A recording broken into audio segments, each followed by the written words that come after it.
All right, we are recording. All right, how are we doing, everyone? So this is a very new style of YouTube for me. So I should welcome Chris to the chat. So Chris has just completed the second fastest age group Ironman of all time.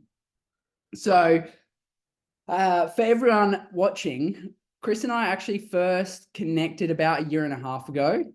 Chris was one of the first watchers of my YouTube channel and the early days, which was rough. And not to say it's still not rough. And then we connected over social media, and then we actually, by chance, we parked next to each other at Challenge Roth last year. So that was the first time we met in person, but Chris wasn't racing that day. And then since then we've chatted, and actually just the other day found out that Chris used to work with my strength coach in Sydney. Chris now lives in London. So lots of connections, and basically, yeah, Chris has just gone and done an insane Ironman, and really I wanted to chat to Chris. I think following the race, I was just blown away because it is such an impressive time that he did, which I'll get into.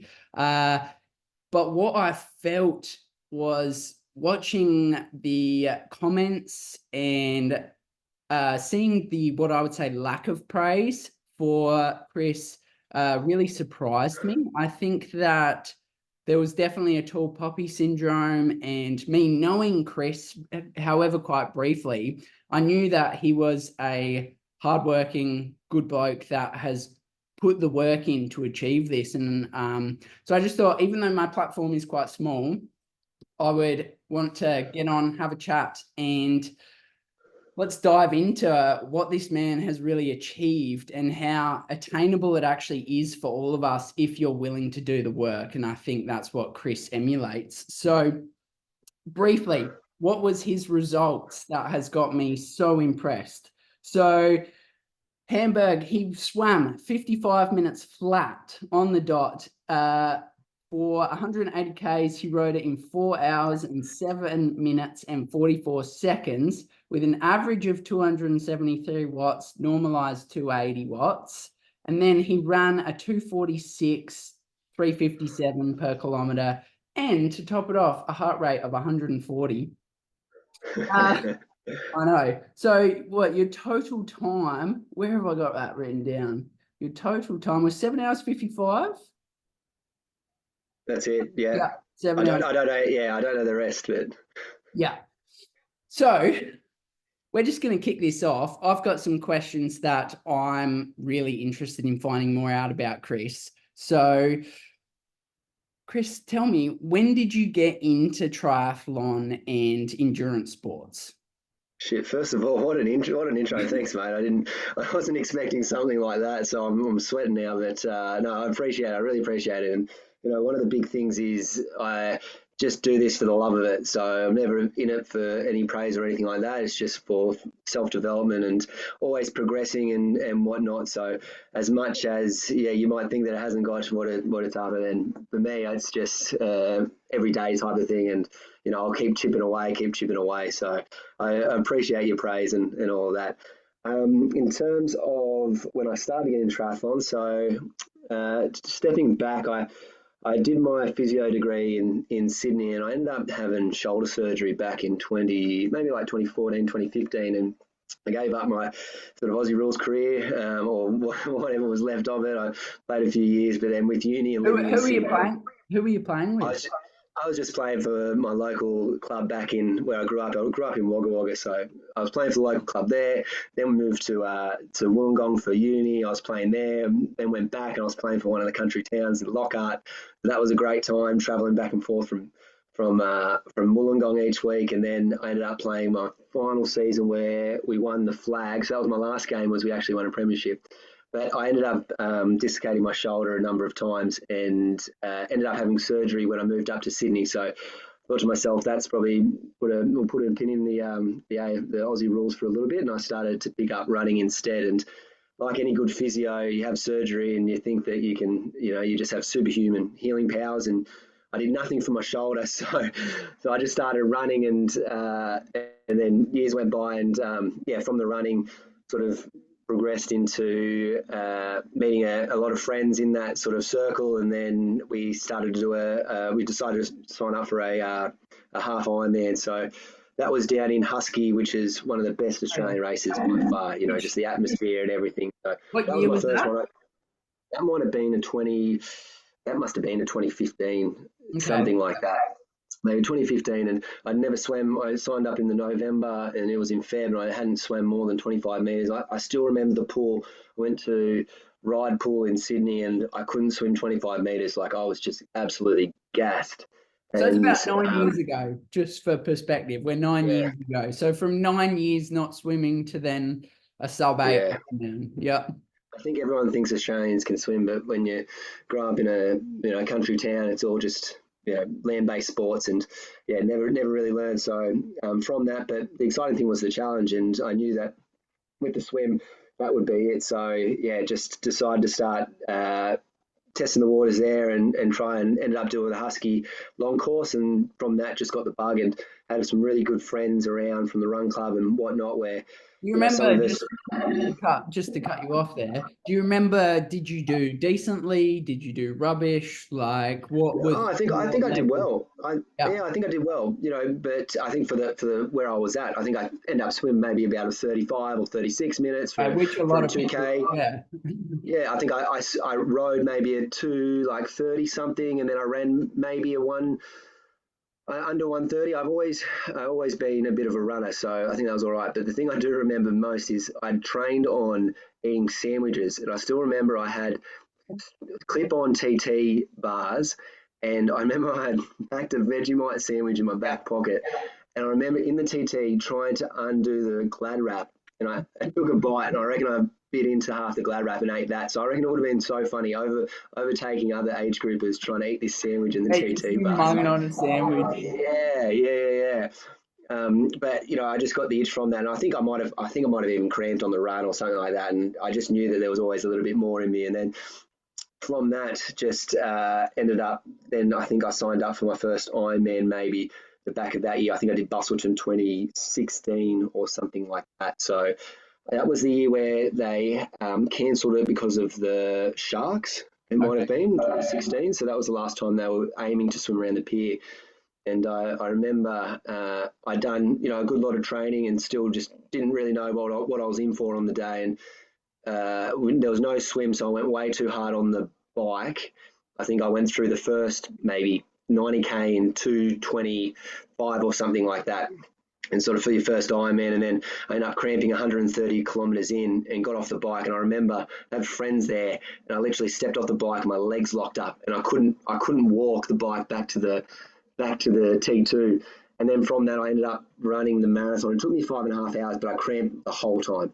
The whole Wow. time. I'm talking, I've never had more intense cramps. My tongue was cramping, my arms, my Tongue. forearms. It was, there was 2 kilometers there at the back end. It was kilometer 38 and 39. I remember it took me like 21 minutes and like 18 minutes or something like that to walk those kilometers. I was just zombie land. But that was awesome because you meet people out there in the same, and Yeah. you're all encouraging each other, and literally it was like it was a bit of a death march out there. Massacre. Yeah. 38 degrees, but I remember I finished that and I went to the med tent and laid down, and I just full body cramped. And I always draw back on that because that was the toughest thing I've ever done, and nothing will be as hard as that race, because trying to run with just full body cramps is just something that's not pleasurable.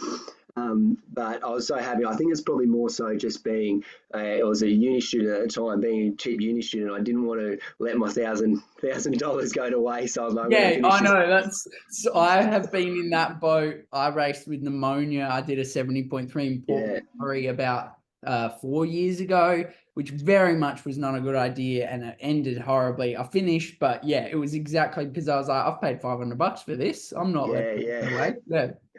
That was my mentality, and I did the same thing one time. I raced, I was sick, and then I think I did just a couple of sort of local 70.3, some part of the Elite Energy circuit. So I did one in Foster, and really just again got the bug for it, and also got the bug for travel, and just going to these new places that I wouldn't necessarily be. And as a kid, I never really travelled. We just stayed sort of locally and might have went to Sydney or Melbourne here and there. So that was where the real itch come from, seeing a new place. And then from that, I think I did my second one, which was maybe Port again. I did Port and I did quite What well. year's this? Where are we at?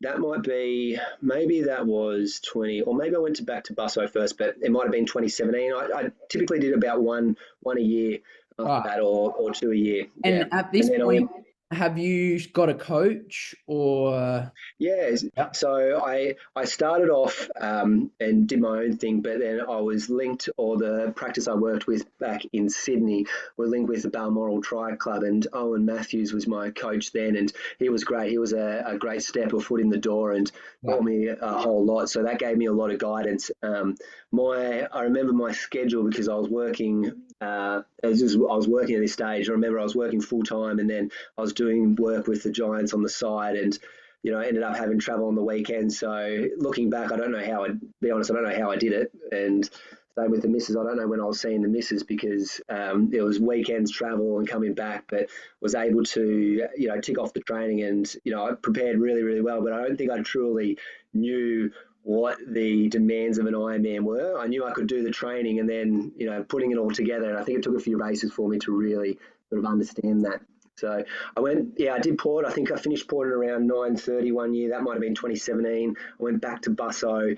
I did that again, and I had another horrible race. I cramped again on the run, and then I realised that nutrition was such an important thing. Because I had no hydration plan, I had no real nutrition plan, no sodium plan. I did some sweat testing, and then I ended up going full the other way where I tried to take on too many salts at some of the races. So I did that. I went over to Louisville in States, and that might have been 2018. Went to Louisville. It was my second Ironman actually. So, because I remember the running joke was I hadn't actually completed an Ironman because the second Ironman, the swim was short. They did a 1 kilometre swim because a higher river, there was a cyclone that had occurred. So it was so strong that you were supposed to go across the current and then back with it, but you couldn't swim because it was so strong. You couldn't swim against the current. So they just said, just go straight. And I remember I swam and it was, 1,500 meters. I did it in like 14 minutes or something like that. I think that's what the pros did it in like 7. Yeah. I remember, and that was actually a really crazy race because the temperatures got to 3 degrees Celsius. It was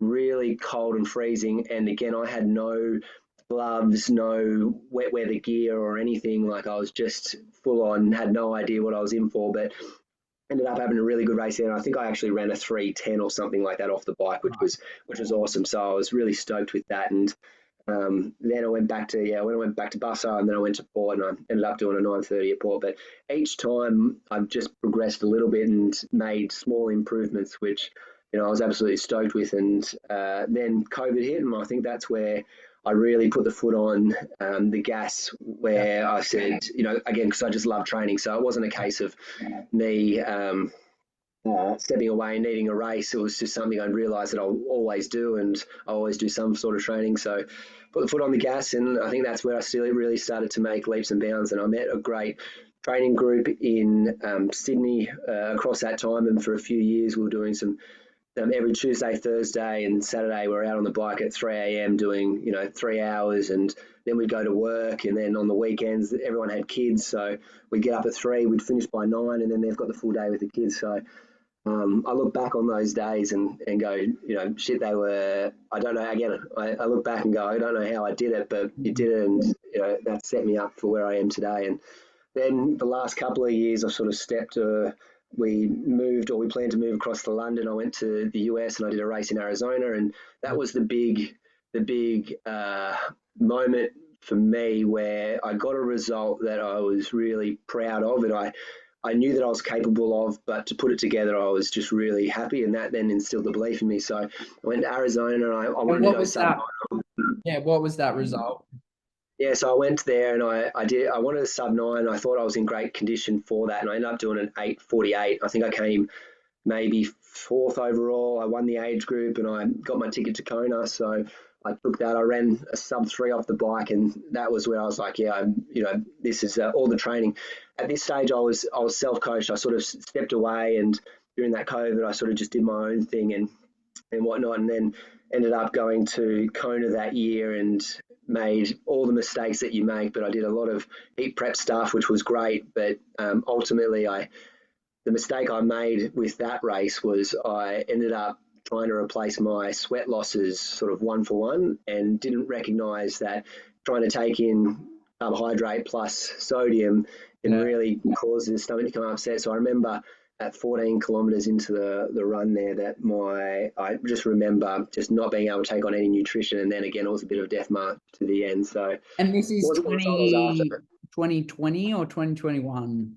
That would have been, we'll take it back. So that was 2022, because there was that couple of years there where weren't able to race. Yeah, so that was 2022. And then can I just, do you remember what like bike power you're pushing at this point? Races?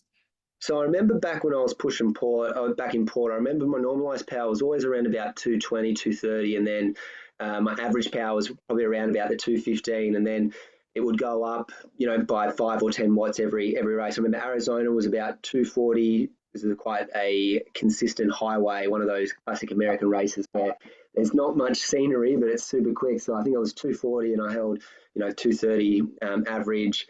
And then Kona would have been around about the same. So I think I had a really good bike in Kona, but then ultimately just didn't put it all together, and a couple of things went the wrong way. So I remember in that race though, because I actually got married on the Tuesday in Kona before the race, and the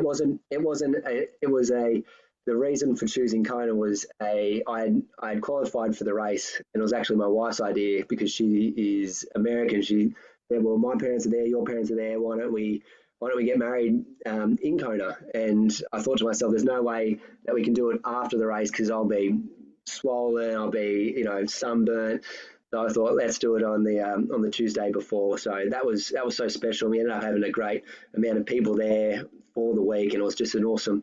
But mentally, and one of my friends said this to me, is mentally it was there was a point in the race where I remember I said to myself, you've done enough. And that was around that sort of 16, 17, 18K mark where I said, this has been a big week. You've seen everyone's here, that's enough. And typically in a race, when that happens, you push through and you get through it. Whereas that, I just didn't have that mental fortitude to grind it out and push it out. So that's something that I look back on as well and go, in races that were after that, to go, when I recognize that point, knowing that actually I can push through this. I think I kind of like that in a way though, and that ability to acknowledge that, because I think what that whole idea of having your wedding on the week of Kona, which again is just crazy for many to think about, but what it really would have been is of showing that there's more to life than the thing you've been focusing on so much. And so I guess I can relate to that, where you feel like you get to that kilometer 13, 14 point and you go, my life's pretty good. Like I'm married, done pretty well, and so I can understand where like that feeling would kind of come from. And I think that shows a good perspective, even though the result may not have come, like the result may not have, like you might not have pushed through it. It's a nice perspective, I guess. Yeah. I think the other thing I'm really proud of as well is there was a moment towards the back end where I remember I said to myself, I had, 25, 30 family, friends, all there supporting me for the race. And I didn't have the race that I was after. I wanted to go under 9 hours. I think I ended up doing 9:50, but the marathon was about 4 hours. And I remember saying to myself, everyone's here for me, but they don't care the result. And I made the conscious effort of, when I saw everyone, I stopped, I hugged, I thanked everyone before going to the finish line. And after the race, I said to myself, as much as I'm down on my result, no one else cares here. And I'm not going to then ruin their experience because of what the result that I have. And I take that into every single race now, going, at the end of the day, no one cares. No one cares if I race well. They just are happy for seeing me. And half these people who come in to support me, that was their first Ironman. So they didn't know whether I did good or great, or bad, They just were amazed that I was able to do it. So as much as, and I always say this to other people, as much as, you might not have the result, just everyone there is there for you, and just enjoy the moment, because it's a special moment to have everyone there. So that was just an amazing, amazing week. And to cap it off with being able to complete the Ironman in such grueling conditions was just awesome. So yeah, I was so happy with that. And then at that time, then we're living here in London, and that's where I did Roth for the first time back in 2022, and I had a really good race there. I ended up. That was I had a really good race. I ended up coming ninth amateur. I did a time of 8:38, maybe, I think it was. I think in terms of with the pros, might have come top 20. And that, for me, as someone who has never really been someone who has, I've always had a good result, I've always hidden it. I've never shown that I've been proud of myself, but that was the moment where I thought, I'm really happy for all the work that I've done, and just proud of what I was able to achieve on the day. So I remember in that race, the bike was just crazy. I remember going out way too hard and holding power numbers I hadn't seen before in a race, especially in an Ironman. And it just, again, everything gelled, everything worked well. And I was then able to run well off. And that was a PB run. I did a 2:54 there to bring it home strong in sort of very hot conditions. So that was one of the best races I've ever been a part of, just with the atmosphere and the whole way that it was structured and everything. So that then led to me the next year going back to support one of my good friends, and who had started me off on this journey, who was there, and support him on that day, which was even more special, again, just being a part of that whole atmosphere. So that was then 2023 when you were there. That's when I met you, and it's a special race. It's a really yeah. cool race. Yeah. I remember seeing you up on Solar Hill as well, and I yelled out to you, and you had no idea who it was. And you turned around, and then you just get right of it. Yeah, it was. That was awesome. I might have done. Yeah, I don't know. Right. So because my partner was there as well, and I didn't see her, and she was devastated because she'd made so much effort to get there, and then all I remember is someone yelling my name and patting my bum, and I had assumed that was her, and she was like, "No, that wasn't me. I was in a different spot." And I was like, yeah, that would have been me there, but that was great, that atmosphere. So I cried the first time I went up there. I actually got tears in my eyes, because it's just obviously as well, coming from Australia, it's a fair way, it's a fair bit of effort. Everyone's heard a lot about Challenge Roth, and it was just kind of a really sick moment where, for me, I knew I was doing what I loved. I just knew I was I'm happy. It was so cool. Yeah. I think triathlon is such a small sport, and when you are on a stage like that where you've got 300,000 spectators, and again, no one in the amateur field is not competitive. Everyone's cheering each other on, everyone's helping each other out, and just to have everyone yelling and cheering, being a part of that, it was just awesome. Just such a spectacle. And as much as Kona was one of the best moments, I always say that Roth was the best race because of that, and just being able to feel that and having that support around the whole race. In any other race, you sort of got these dead patches of maybe an hour, you don't see anyone, whereas there it might have been 5 minutes at most. So I highly recommend, if anyone can get to Roth, to do it, because it was just such an experiential race. So that's 20. So then 23, you came back. What was 23 for you? And then, so then 23, I did 2 races last year. So I did actually 3. I did a local 70.3 here, and then I did Austria, which was, I set my goal last year. I wanted to win one of the amateur races, and ended up going 8:30, maybe 8:36 or 8:38 on the day. I biked solo through, or had some people at the sort of midway part of the bike, but majority I was on my own. And then I ended up running I think it was about 2:58, and the guy who ended up getting me in the end, I came second overall, ended up running a 2:46, which was just exceptional. So on that day, if anyone can run sort of that, they deserve to the win. And so that was really good. And my bike performance was the best that I had been able to achieve. And I think there I held a normalized power with the hills of that of about 260 watts. So each year just progressing sort of 10 watts, 10 watts.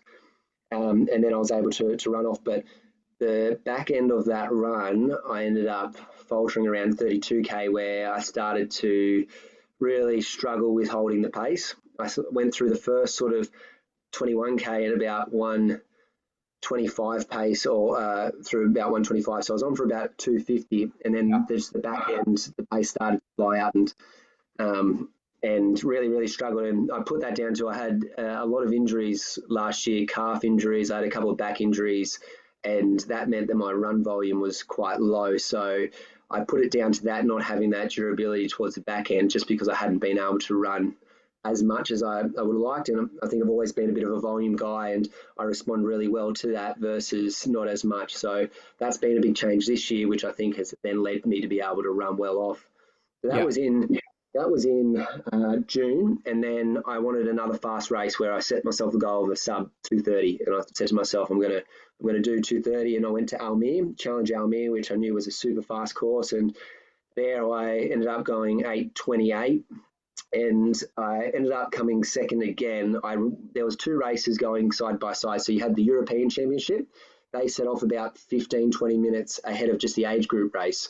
So I was just in the age group race, and because I wasn't racing under any federation, so I ended up winning my race. But there was a gentleman from the UK who ended up going 8:22. So again, I got a second place, and he had an exceptional day as well. But again, it was a solo bike, similar power numbers to what I held in Austria, but I ended up doing a 4:20 bike split.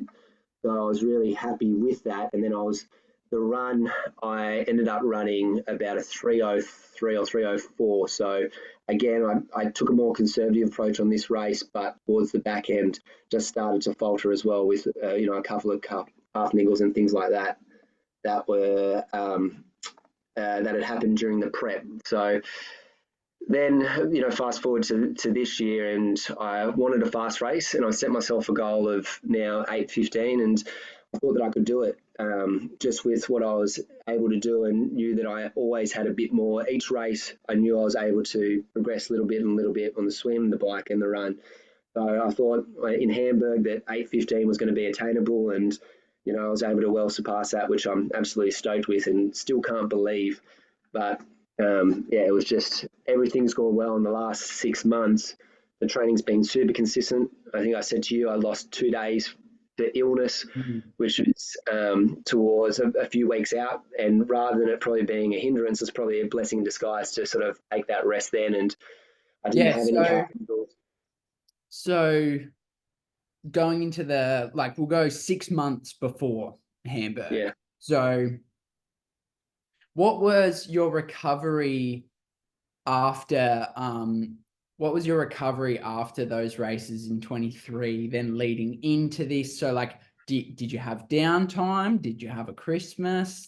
Then what is the 6 months leading into the race? And yeah, I think your video is always honest and raw, so I'd probably have to be honest and raw as well. Pretty much 2 weeks after a race, I don't do anything. I just end up taking it really easy, and I think I was boozing up pretty hard after that, because you have to myself.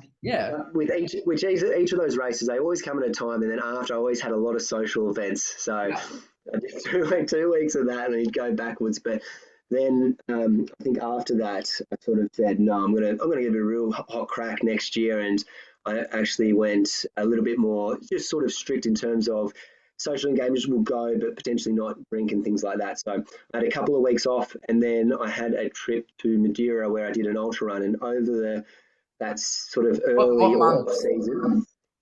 Yeah, what month? That was in November. So the race was it September, I think.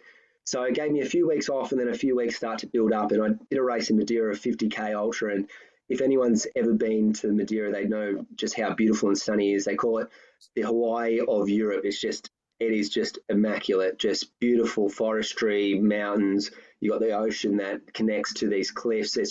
And you're running this stunning section of it. So that was awesome. And then from that, I got the sort of trail bug I thought, well, what can I do next in this off season? Because I knew in the season it was going to potentially deter from my training too much. But then I chose another ultra, which was a 50 mile up in Chester. So that was in February.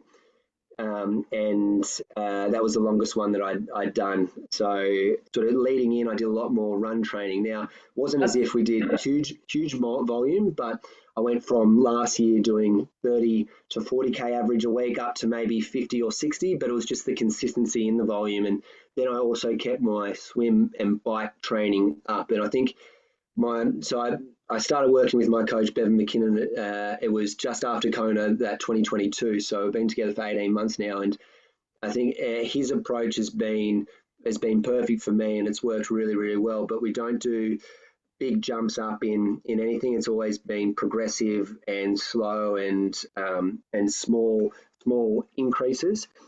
And I think knowing that I had a bit of run pedigree in me, he's been able to really bring that out to shine by doing more aerobic type runs, zone 2 type runs, but then sprinkling in the intensity within the week, but not so much that puts me at an injury risk or puts me in a hole for the other training. So that worked really well. And then I ended up winning the Ultra, or the Chester Ultra, up there in February, which was awesome. I think it took me about might have been 7 hours for the 80 kilometers. So it ended up being about 5 minute average pace across that. And that was an experience. It wasn't a very trail or runner friendly trail. It was a lot of sort of walking through cow paddocks with knee high mud. And it was grueling. It was like, it snowed at one part. It was minus 1 degree in the morning. It was just brutal, but it was so fun.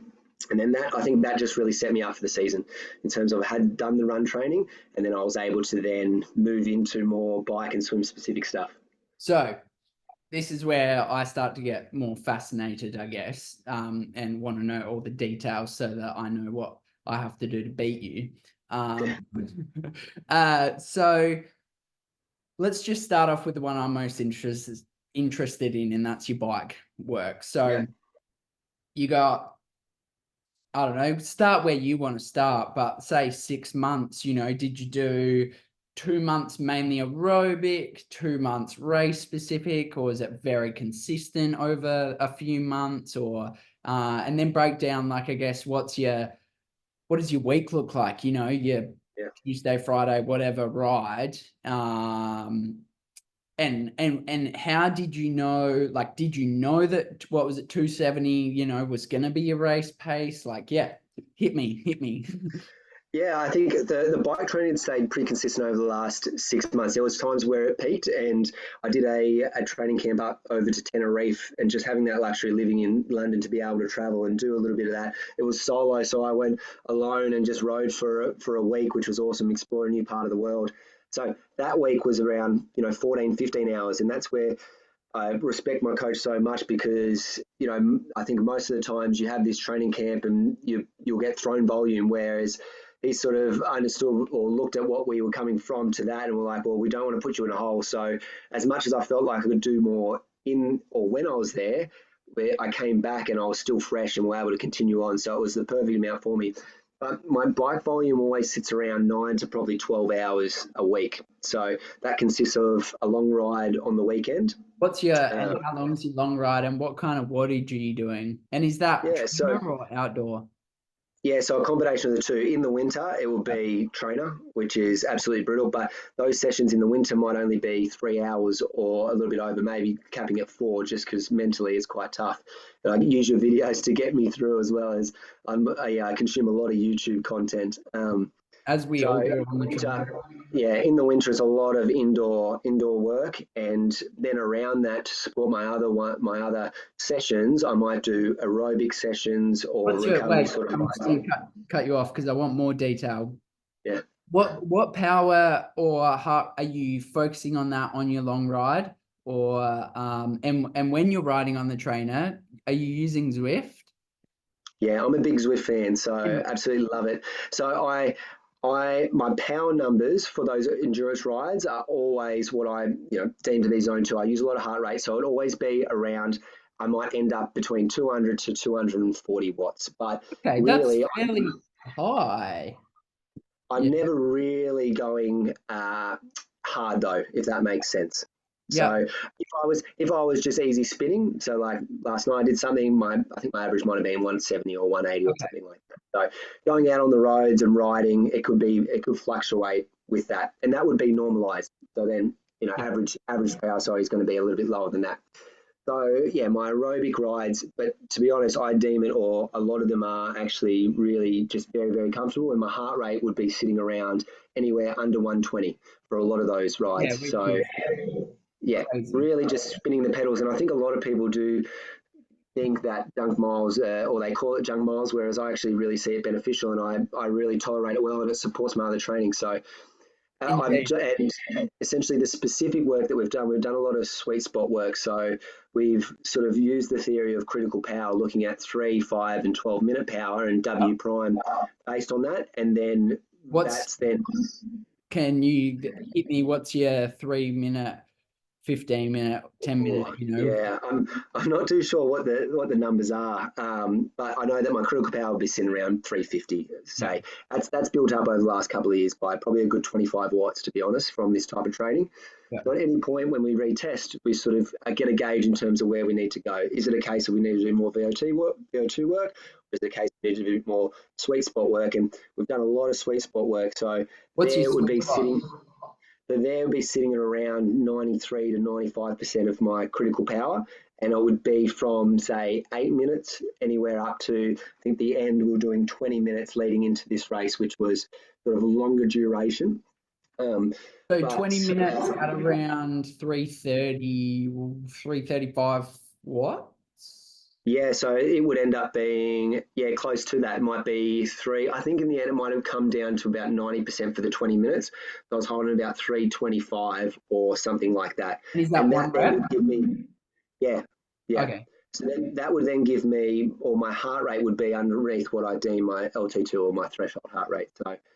So the interval length though early was never too crazy. It would be 4 by 8 minutes, and then it might go to 4 by 10 minutes, and then it would be, say, 3 by 12 minutes. So it was never as if I was doing an hour worth of that. It was always, it felt challenging. You get to the last rep and you go, oh, I feel, but you always had a little bit more in the tank. So I would typically do 2 of those sessions a week, and then Okay. everything else around that would be aerobic and easy riding.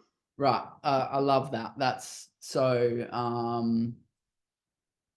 my style as well, I would say. I think that when I started doing, even when I did all aerobic riding, I then started doing interval work and just found like, boom, the gains were massive. And for me, Yeah. a lot of that came actually when I started doing like 200K long rides, like longer long rides, because again, I am still like, I haven't had the endurance background that you have. So like my aerobic capacity needs that work still as a bit younger.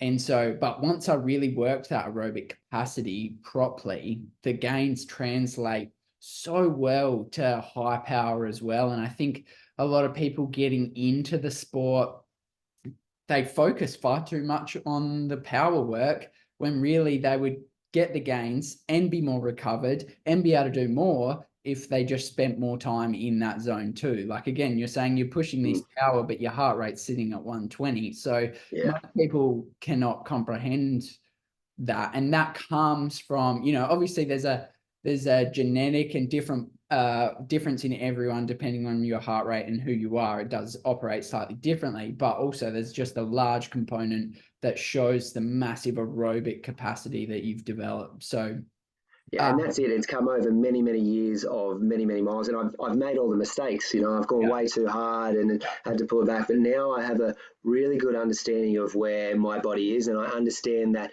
on any day, each zone is a range. So on one day, and I can still picture this, there's been days where I've done 90 minutes and I've held 270 watts or something like that, and my heart rate hasn't gone over 130. And then there's days where I've held 210 watts and my heart rate's at 140, and I understand that and go, well, actually, there's so many factors that go into this. I need to pull back. And I think that's where sometimes people might get a little bit lost in terms of not seeing progression week on week and looking at the short term rather than the long term and seeing that gradual pull up. and not acknowledging that you're not going to be on every day. And someone said it to me one time, an ex-Olympian had said that you're going to feel great for a third of your sessions. You're going to feel crappy for, a third of them as well. And for a third, you're going to be mediocre. And if you have, and I always think if I have 2 sessions in a row of feeling crap, then that's okay. If I have a third, then it's time for a rest. And then if, I just have one, I just put it down to a bad day and get a bit of sleep, and then the next time, but I don't let it derail me. So I think it's understanding that, knowing your body is the big part of it. When I first started like properly in this sport, and I had my coach from a few years back, I remember like him setting me some really he taught me what hard work flipping was. Pretty insane, like some of the work like I did, and he ended up driving me into the ground after I was the fittest I've ever been, and my main training partner as well. She came like second and in 70.3 in the world champs in Nice. And then unfortunately, like she just, I guess, didn't get out of there before I kind of like, she was too far gone by the time she kind of got out of that situation. And thankfully I was able to see that and realize and learn from that. But I think, some of that insane work, I used to get so concerned about always having to do better. Like it wasn't even just like, 2 weeks I need to be better. It was like, I did this session last time at this power. The next time I do it, I have to be better. Otherwise, like I couldn't understand. And I was like, now I can look back and I can go like, even I just did a workout that I've posted on this YouTube a couple times of my 40 minutes easy spin, 20 minutes, 300 watts for 5 hours. And even yesterday, my heart rate was like 5 beats higher. Like it's been trending down, but then yesterday was a bit higher. And I was like, that's odd. But it's just, I've come to learn that, it happens from everything from like, I was actually quite stressed the day before. And a lot of things like that they have a massive influence. So if you understand that, it can allow you to be more consistent. And a big thing is also being that also you've said so far, I've really gotten from you is a real understanding of like, be nice to your brain.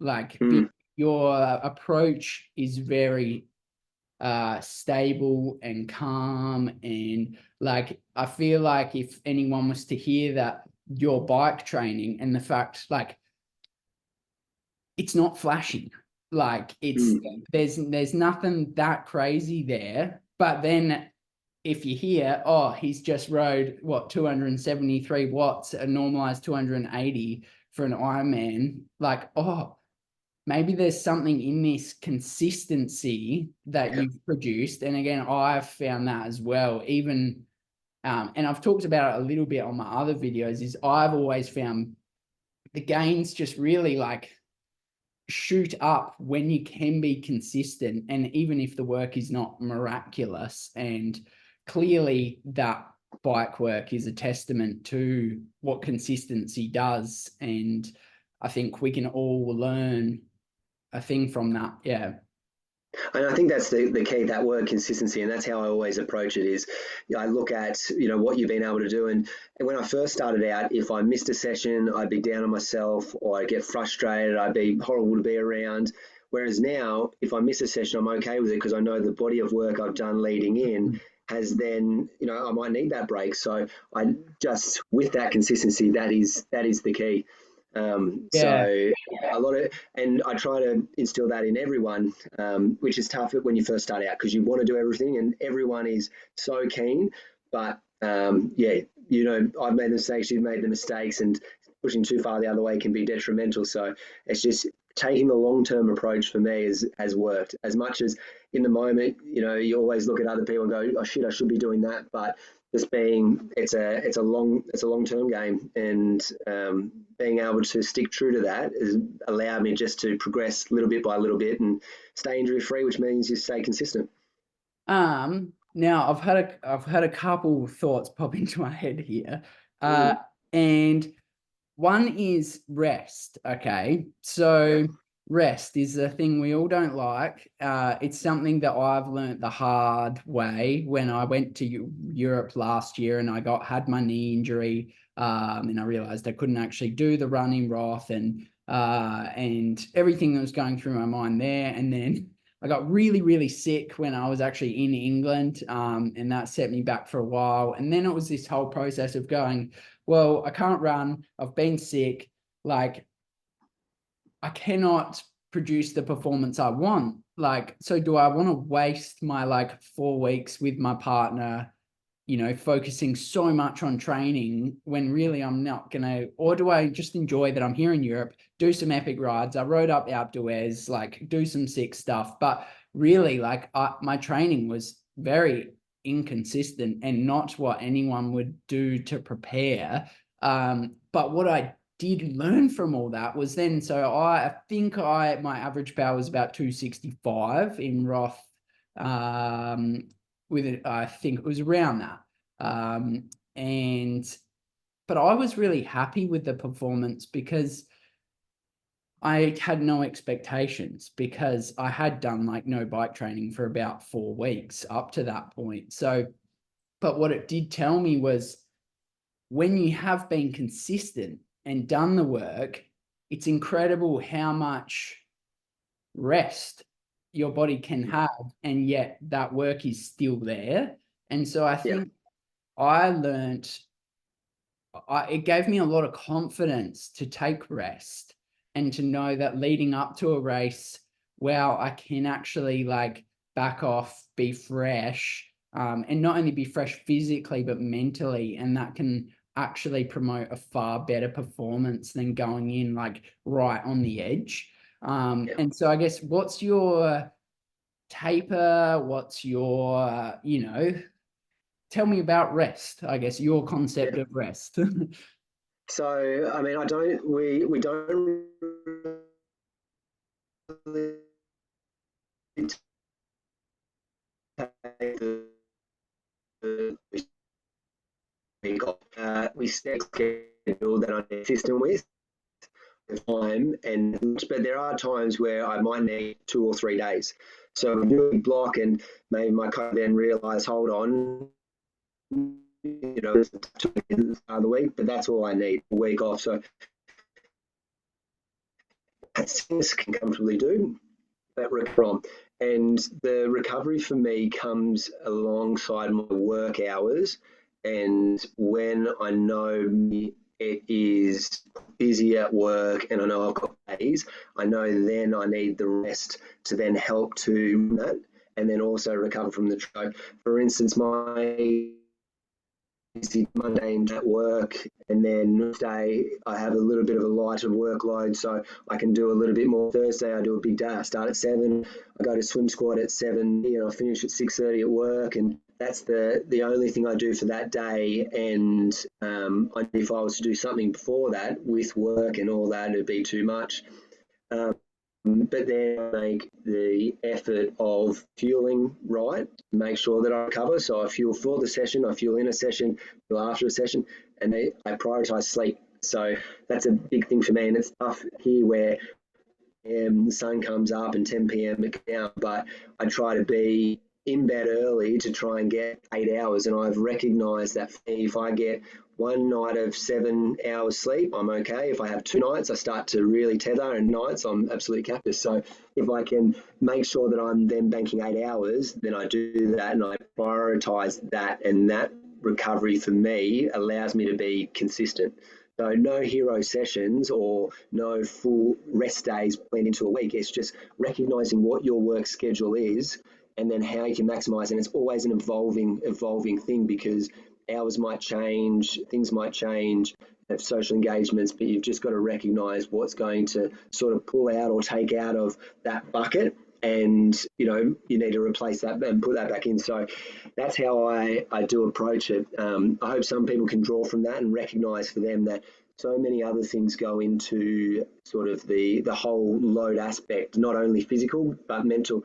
You have a young family, you have busy time at work, you're not sleeping well, not eating well, all those things come into it. And the other things are even sort of weather changes. So looking at you in Melbourne with the early mornings and the change in weather, so that snap change, that is a big challenge on your system as a whole. So doing or potentially doing the same training as what you've done back in summer for a start might be too much, and your body's then trying to combat the cold change. You're then not sleeping well, and then that can lead into potential illness or injury. So recognizing all those little things, it's taken me a long time to get this point, but now I'm sort of across all that and can recognize that, and can recognize when it's starting to become a bit too much as well. I think you're definitely more of a level head than me. I think you, It sounds it, but in the moment, it probably doesn't.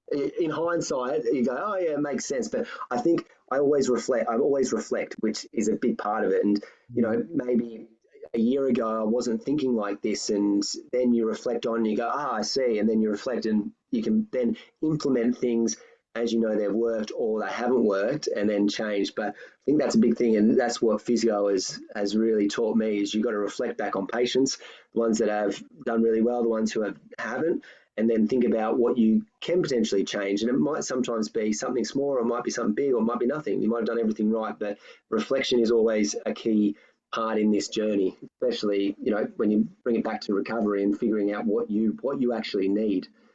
yeah. So I think I have a bad history of when my plate is full, my work week is hectic. Maybe, look, I've had a fair bit of anxiety and stuff in the past, and particularly around training. Like I'm obsessive, and I can be extremely obsessive. And if I don't get what I planned to get done, like it can cause me a lot of anguish. And this has been a process, and I'm learning and I'm getting a lot better. And I'm now able to, definitely coaching myself has actually really been a big improvement for me in helping me to make the decision to go, no, like it's now like 8 p.m. You've been flat out since 5 a.m. Maybe don't go to the gym for another hour and kill yourself, and then get home 9, make dinner. You're like, maybe you'll be better off going to bed because you've got to train again and work again tomorrow. And I think even going like, not even to that extreme, but going like, I've had enough today, right? Maybe my day isn't 110% full, and maybe I'm not going to bed collapsing, but like scaling that even back to go, I've executed what I needed to. I'm resting. I'm making time for what I need to make time for, so that I can be consistent. That's the thing, because that's where success has come from. Because so often, and again, I fall into this trap even when I don't realize, is I get so focused on being the best I can. I think I'm being balanced, but like you don't know you're not being balanced until like shit hits the fan. Or really for me, it's also like, I don't know I'm right on the edge until someone goes, can you come to this thing on Thursday night? And it's like my birthday. And in my head, I'm like, how am I supposed to make that happen when I have this, I need to be up. And so I think there's a really important message in there. Again, we come back to consistency. How are you going to be consistent? And that sometimes, believe it or not, is not training flat out. Definitely a lot I of think one of the things there, and this might help many of the people getting into it, is my weekly schedule in terms of the sessions I do across a week stay the same. Now those sessions change, but that's one less mental load on me that I know that I'm going to have in terms of things changing, and then my week sort of flows in to then allow me to be consistent. But then also, if I do miss a session, then I'm okay. I am somewhat okay with it. In the moment, you're never okay. But then I look back the next week and I'm able to do that similar session, and I'm like, okay, it doesn't really matter that I missed that one last week. But I know in my head what I've got on a Monday, Tuesday, Wednesday, Thursday, Friday, because those sessions are planned, and then I can mold my work week and mold my day to then do that, and everything just flows. And then it gives me a lot of time outside to then do the social things or spend time with family and my wife and do all those things that I want to do. And it's not such a big burden, if that makes sense. But you do need to be somewhat strict and structured. There are times where you've got to say no, which is unfortunate, especially Friday, Saturday nights and things like that. But at other times you can say yes, knowing that you can make it work by changing a little bit here and there. But having that consistency in terms of what your sessions are just makes it so much easier across your week. And obviously, as an amateur, things change. People travel, work commitments, all that. But having the bones there is a big key that I believe is what I'm able, or the reason why I'm able to stay consistent. I want to touch on this at the end, but I feel like this is a good point. So in order to have the confidence, so often filling and working flat out and not having the ability to say no to a session, or even just change a session from a hard session to an aerobic session, actually comes from a lack of confidence if you like bury deep down into your mindset. So because you feel like you have to get it done.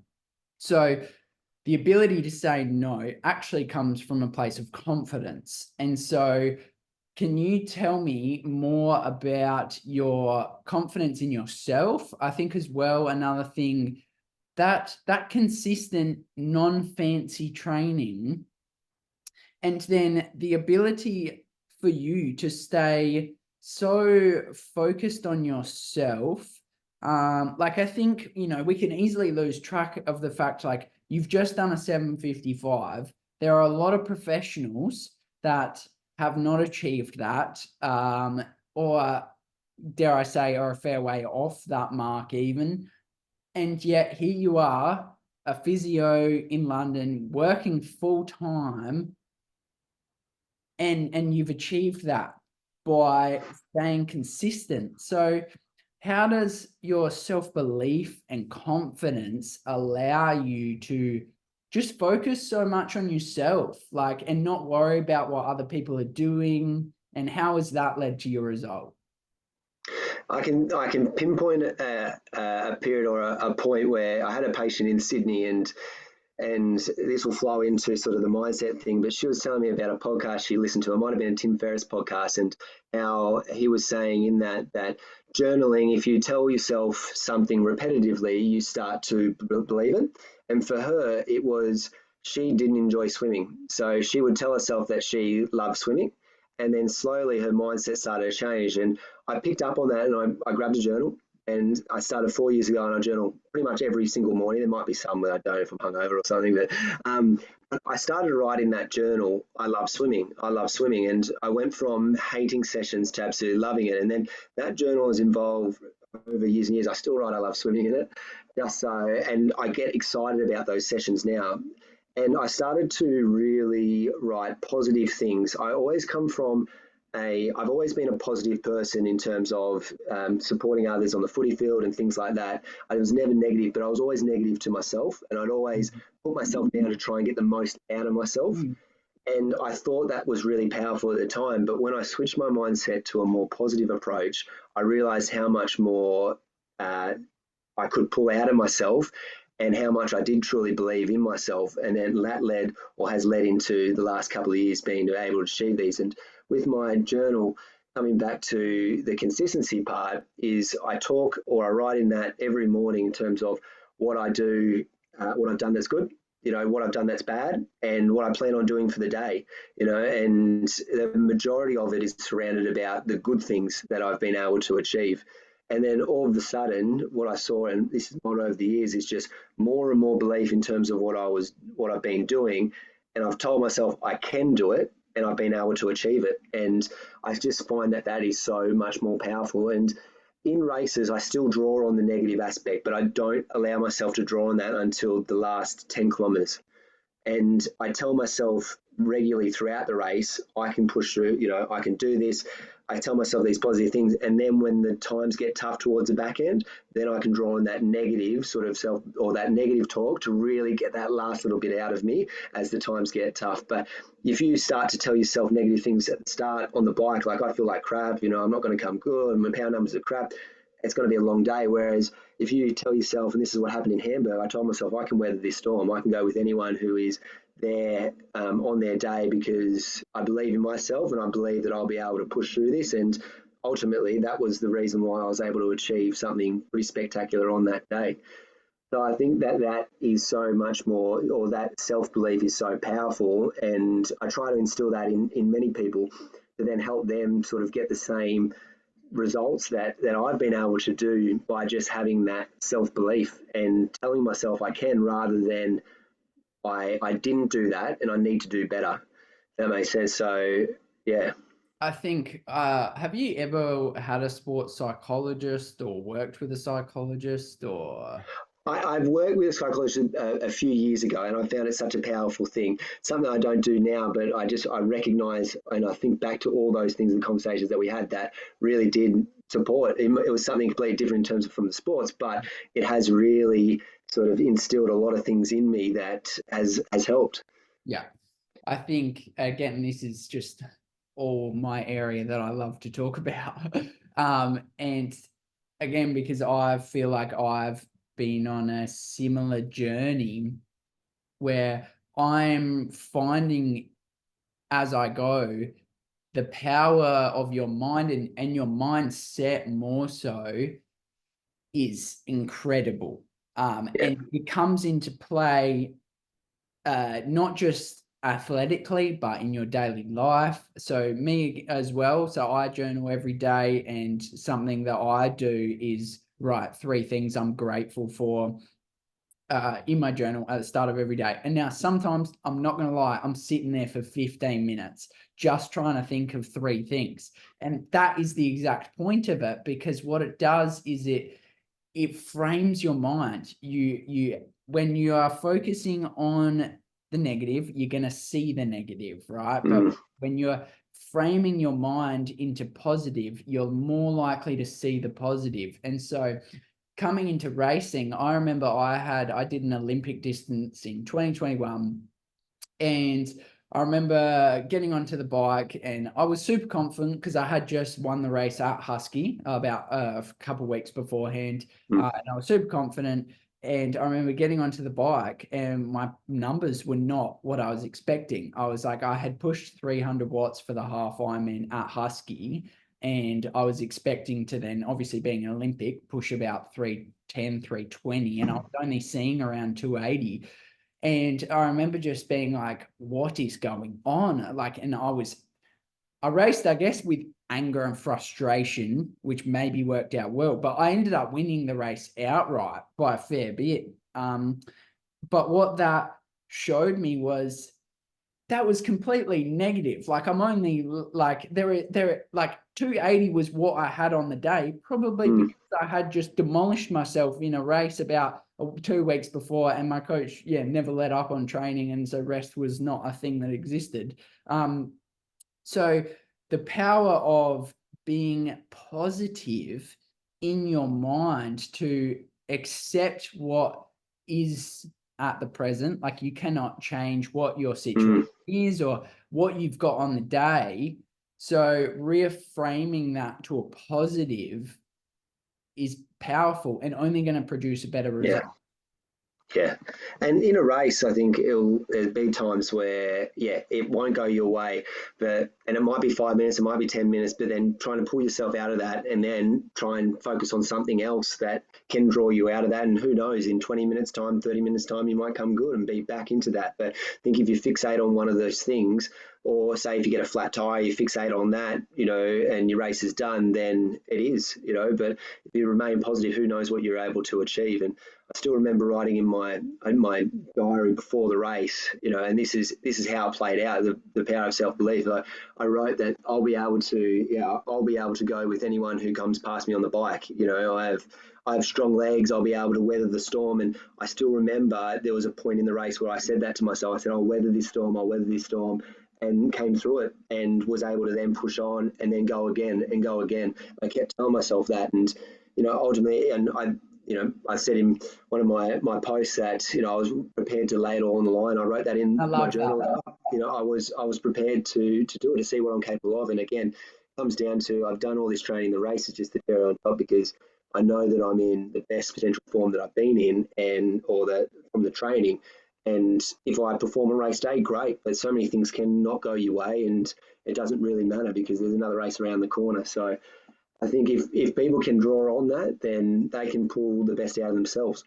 I think as well, I feel like I definitely have put a lot of pressure on myself in the past at races, like immense pressure, and that has not produced as good a result as the alternative. And what you've pointed out there is there's another race around the corner.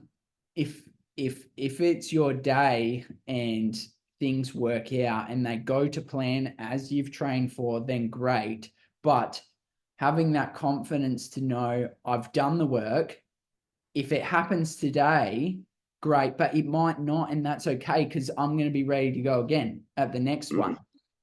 And I think as well that comes back to, your kind of experience of getting married in the week and having your family there and knowing that they love you no matter what, and that your value as a person is not based in your results as a triathlete. Again, there is so much power there. Like your mindset, I just feel like is something I'm working towards and trying to work on every day. But it's a mindset that you have, I believe, is what has led to you now doing the second fastest age group Ironman of all time. It's not necessarily the crazy work you've done, but it's your mindset that has allowed all that to come together. And I feel like I listen to so many pro athletes, or even I was just watching the new Netflix, the Breaking the Chain, is it, or the Tour de France. Anyway, and there's a couple interviews with a couple of the cyclists, and I was just thinking, wow, you are weak mentally. Like, obviously it's easy for me to sit on the couch and judge, but again, go watch for yourself, and I'm sure you'll share a similar opinion. And that, because their opinion, their mental weakness, a lot of them comes from being so pressure on themselves, have to produce, and then focusing on that negative for like days past it's happened, when the race continues every day. I think, again, it's something I love about watching Tadej Pogačar race, is like, he'll, get slaughtered maybe, just by chance on one day. And then the next day he'll be back, like attacking and fighting again. And that's that same mentality that you have. And I feel like the key to all of it is actually your mindset.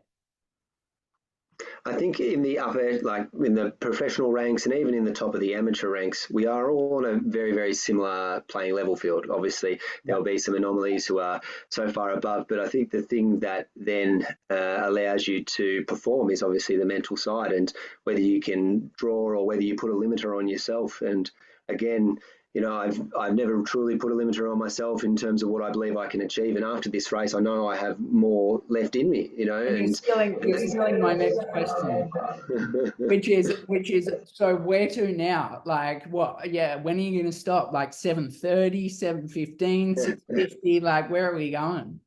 Well, I look at each individual sport, and I still have time across all three. As an amateur athlete, I put the time into training rather than looking at all the other ones, all the one percenters, and there's a lot of time there that I can improve. But if I can improve my swim by a few minutes, if I can improve my bike numbers, I look back 2 years ago, and I thought 300 watts for an Ironman was unattainable. Now I look at it and I go, shit, I could do 320, 330, who knows? But Not again, much it might higher. be, but I mean, it might be in 5 years, it might be in 2 years.